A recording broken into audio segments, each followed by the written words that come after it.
BNP ক্ষমতায় এলে মানুষ ঘুমাতে পারবে না, ব্যবসা বাণিজ্যে বিশৃঙ্খলা দেখা দেবে, এমনকি নারীরাও নিরাপত্তাহীনতায় ভুগবে বলে মন্তব্য করেছেন ইসলামী আন্দোলন বাংলাদেশের সিনিয়র নায়েবে আমির মুফতি সৈয়দ মোহাম্মদ ফয়জুল করিম। বরিশালের বাকেরগঞ্জ সরকারি কলেজ মাঠে ইসলামী আন্দোলন বাংলাদেশ আয়োজিত গণসমাবেশে প্রধান অতিথির বক্তব্যে এসব কথা বলেন তিনি।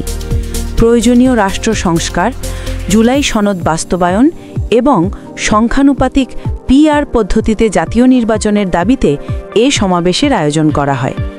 মুফতি সৈয়দ মোহাম্মদ ফয়জুল করিম বলেন, দেশ স্বাধীন হবার পর থেকে বিভিন্ন দলের শাসন পরিবর্তন হলেও জনগণের ভাগ্যের কোনো পরিবর্তন আসেনি।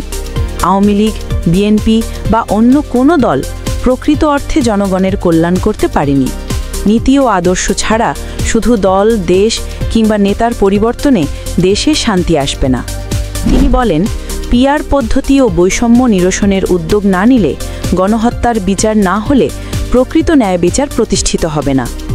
দেশের প্রকৃত পরিবর্তন আনতে ইসলামের আলোকে রাষ্ট্র পরিচালনা ও জুলুম চাঁদাবাজদের হাত থেকে দেশকে বাঁচাতে হাত পাখায় ভোট দিতে জনগণের প্রতি আহ্বান জানান তিনি।